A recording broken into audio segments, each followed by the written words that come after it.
Do we have any newcomers? Somebody that's attending for the first time?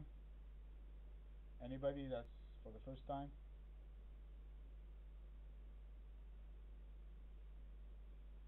Okay, I guess everyone. Okay, so basically what we discussed last week and the essence of the movement that happened was last week was primarily the Swiss was the one that continued into its weakness, and you can see that the dollar Swiss, even though with all the dollar weakness that we had last week, the dollar was uh, still we had a buy on the dollar Swiss, a buy on the pound Swiss, which we had above the 141.80, and we also have, even though the euro was, we still had a buy. We traded above the long point on the euro and the structure long on the euro. So the euro Swiss closed the week around 124, and we were actually from last week long going long the euro Swiss as of the 121.80. So with complete with disregard to what was happening in the dollar and the euro and the pound, you could see that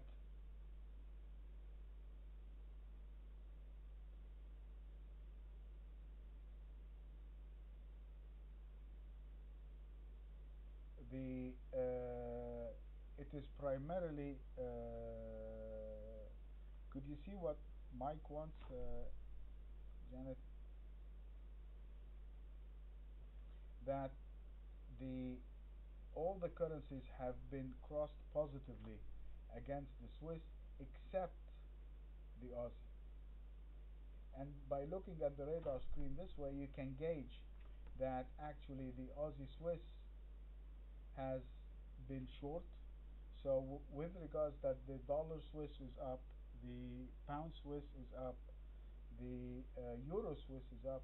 The only one that has given us a sell signal and has actually been making money is the pound Swiss, or the Aussie Swiss, I mean. So that means what? It means that based on just looking at the radar screen here, that the weakest currency so far is the Swiss franc. And I'm talking technically now, I'm not talking fundamentally or economically or whatever the social, but primarily now hi Mike, that the Swiss is the weakest. We also had some movement in the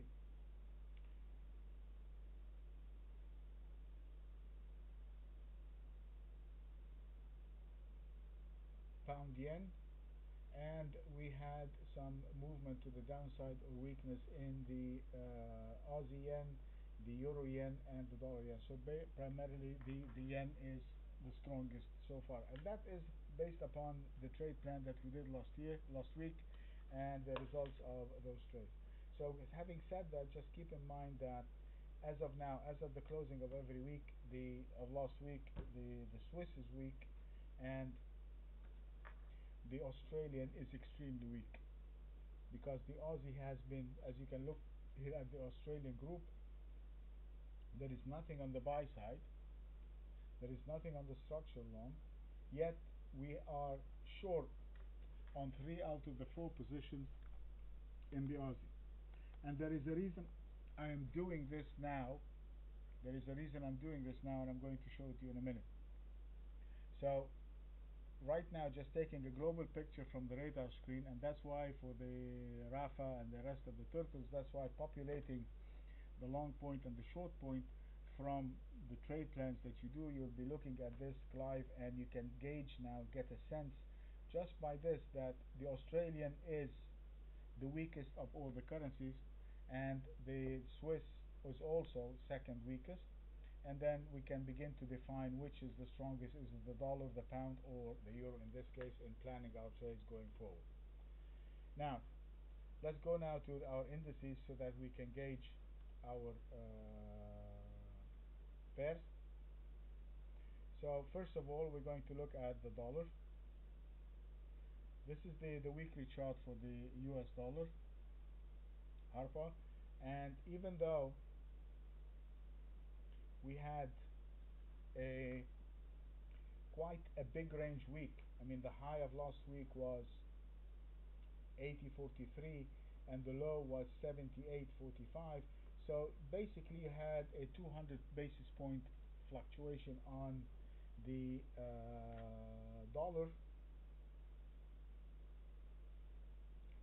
and we closed at 79.14, so we are actually mid-range. We're in between the spike.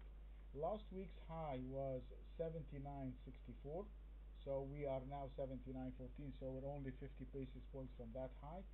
The previous week high is 79.40, so we're still at, I mean, 20 pips below that, but this is a very good sign for the US dollar, because when we spiked and turned around this way, we should have had major capitulation.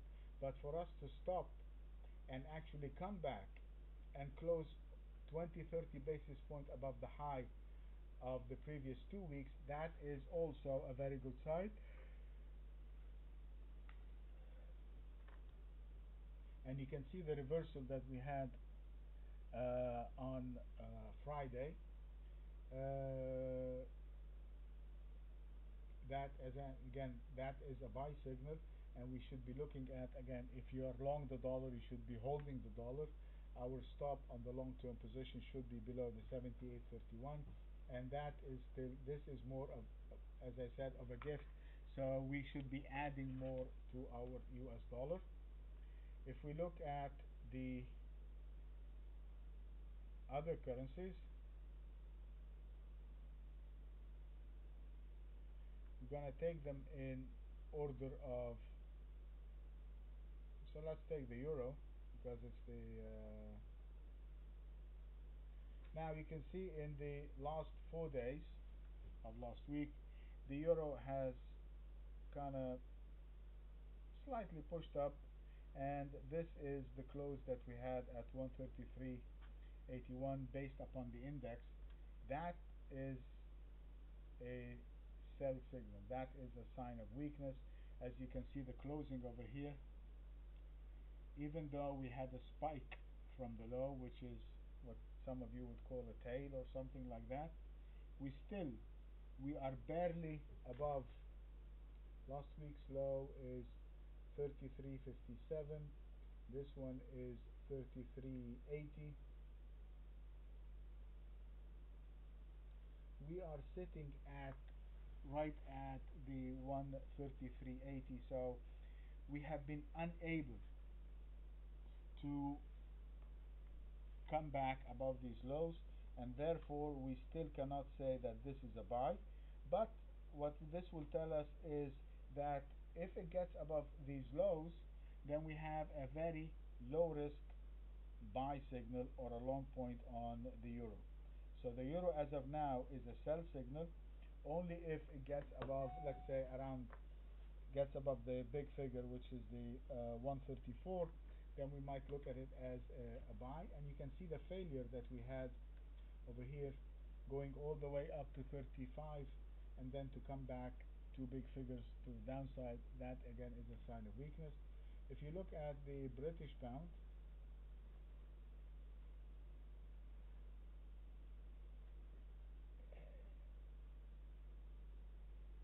the trend is down, but like we spoke last week, while we were discussing last week, this is pretty much in a neutral zone.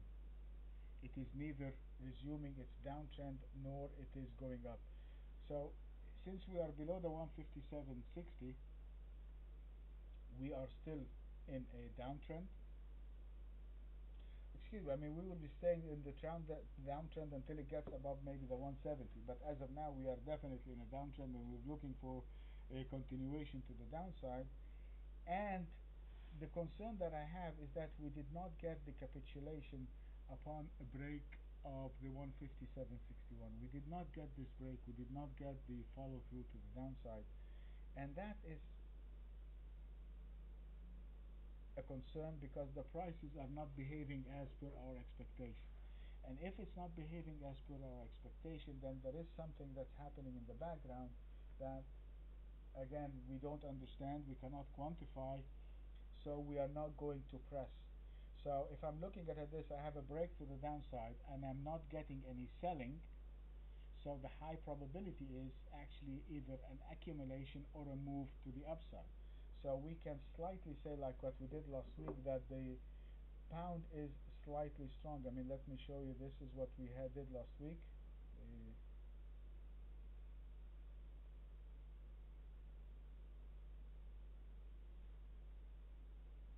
Can't remember where I put the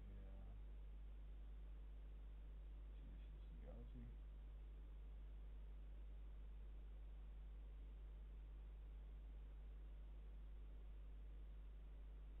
I guess for some reason I deleted all my writings, I guess. Anyway, so last week when we were gauging the pound, we said it is kind of neutral. So the dollar is the strongest, the pound is the second. So with that, we're going to start putting our plan. So right now, I'm going to say that the dollar is the strongest. The pound is kind of neutral with an upside bias. What does that mean? It means that I will be only going long the dollar, the pound versus the very weak currencies. Okay? Because the pound itself is not strong. So if I'm going to play the pound, I'm going to play it against the very weak currencies. So I'm going to choose the weakest currencies, and these are the ones I'm going to sell versus the pound. Okay? If we look at the euro, this is again, it's as we discussed, the euro is very weak. It is in a major bear trend. We have identified from last week, a couple of weeks ago, several weeks ago, the diamond formation on it. So all what we're looking for is a continuation now to the downside and the resumption of the trend. We have no buy signal. The buy signal that we had last week has actually failed. As you can see that the close now is 133.81. This close is 133.50. This one is 133.80. So we're actually sitting at a major sell signal one tick away. So that again, and you can see it here from the weekly chart, that there is nothing. I mean, we had the capitulation to the downside. We pulled back. We reversed, engulfing the prior days, only to fail and come back. So this is neutral, and if the general bias is to the downside, so it is neutral to weak. So the euro is a sell. We're going to go now to the Swiss franc, and as you can see on the chart, there is no hint of a buy. We closed the week, the low of the week was 108.04, 170, 107.59. We closed at 108.04, which is a decent close, which indicate continuation. If you look at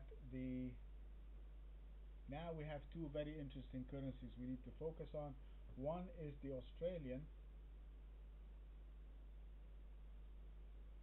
and as you have seen from the radar screen on the intraday chart, we did not have one single buy signal on the Aussie, yet we have every sell signal, and this is the coming to trade above the structure point of 97.58 and then fail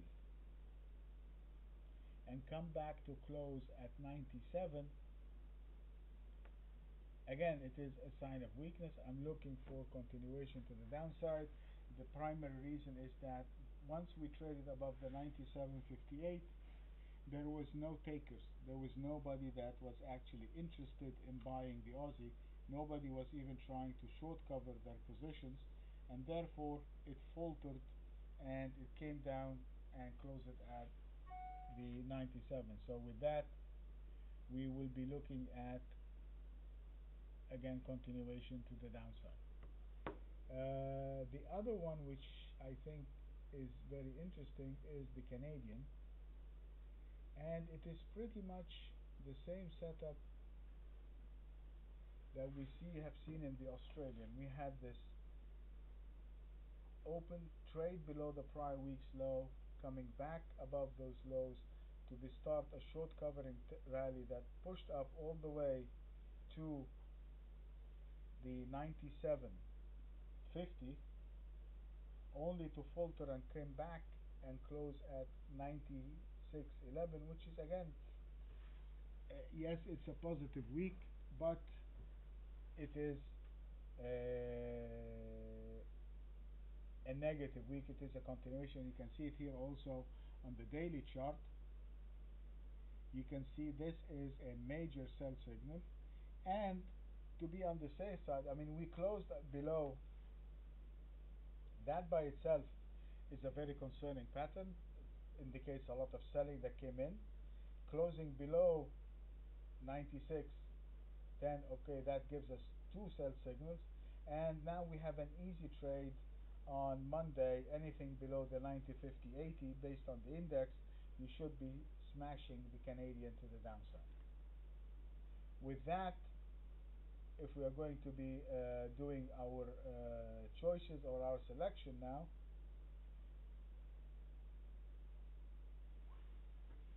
as I said, the dollar is the positive currency. That is the one I should be looking at. Then I should be looking at selling. The weakest is the Canadian.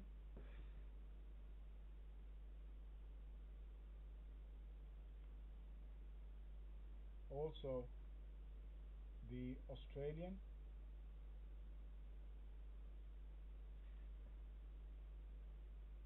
I'll give it a little bit less than the, and we are also looking at the Swiss.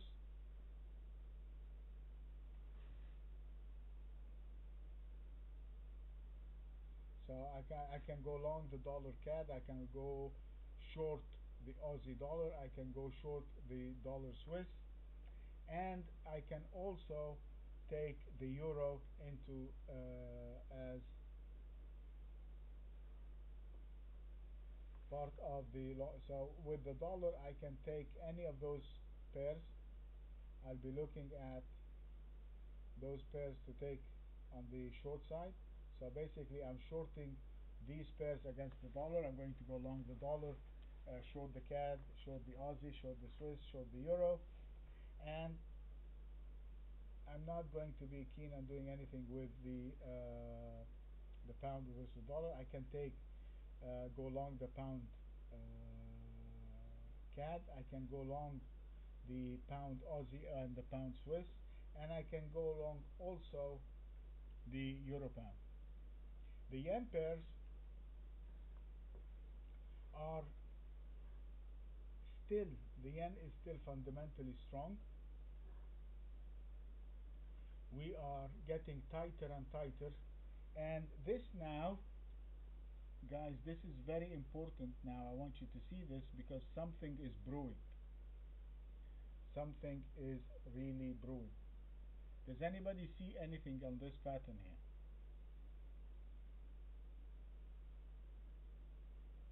Does anybody see anything that might look familiar? Yes, Jay, well done. We are now setting up for another diamond.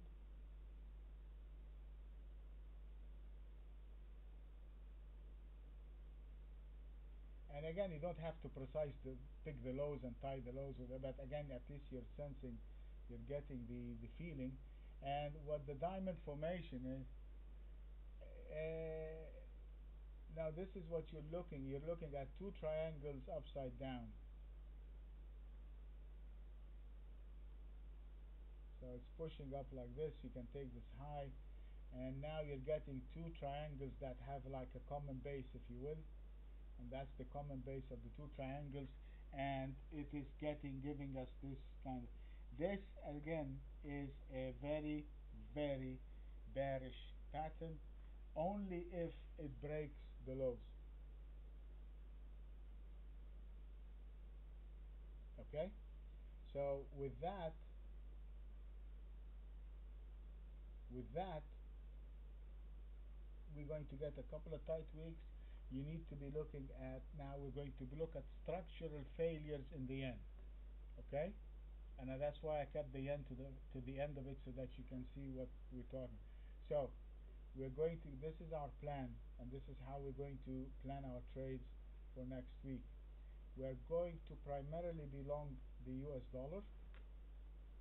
That's primarily number one. And we're going to be shorting all these pairs versus the US dollar. And with regards to the yen, I'm going to take only the structural points because I have this diamond and it hasn't broken out of the diamond yet. So the breakout of these diamonds will be based upon the structure. Okay? And the same thing with the pound. I'm going to be taking the pound long against all of these, and then again when it comes to the yen, I'm going to be looking at the structural breakouts as far as the dollar yen, the pound yen, the euro yen, and so forth. Okay? That is primarily the plan with which we're going to go this week. Let me save the recording, and if anybody has any question